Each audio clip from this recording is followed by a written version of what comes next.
Maulid itu ulang tahun. Bukan. Bukan ulang tahun maulid itu.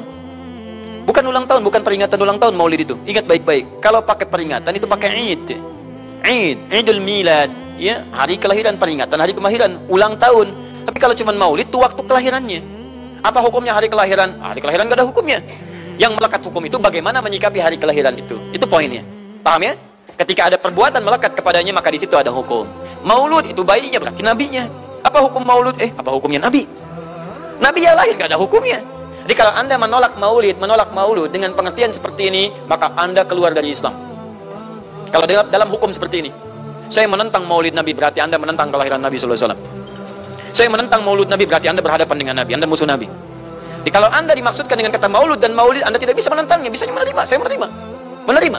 Kenapa? Karena dalam pengertian bahasa, maulid itu artinya waktu kelahiran. Maulud artinya nabinya. Bagaimana menyikapi maulid dan maulud itu?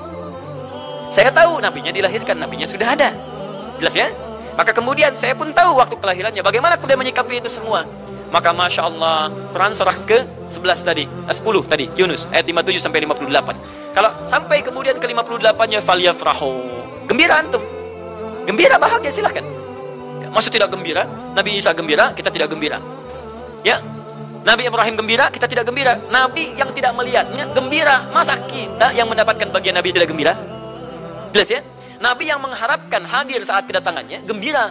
Kita yang mendapatkan kedatangan beliau walaupun tak mampu melihatnya, dan kita menjadi umatnya, masih tidak gembira? Umat dulu bukan bagian umat Nabi Muhammad, karena Nabi Muhammad tidak hadir di zamannya.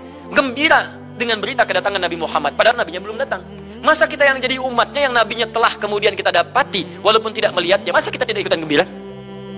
Maka pertama kita mesti gembira. Maka yang kedua, bagaimana mengekspresikan kegembiraan itu? Maka contoh-contoh dari Nabi SAW, bagaimana mengekspresikan kegembiraan dengan Nabi SAW itu, pertama Nabi sendiri menyikapi hari kelahirannya dengan berpuasa di hari Senin. Jelas ya? Ini bagi Nabi sendiri pribadinya. Nanti jadi hukum untuk kita. Nah, sekarang bagaimana para sahabat menyikapi kelahiran Nabi SAW, kedatangan Nabi SAW, dan menyikapi keberadaan Nabi SAW. Bukan cuma lahirnya, tapi setiap kedatangannya. Nabi datang dari Madinah, dari Mekah ke Madinah disambut oleh para sahabat yang ada di sana.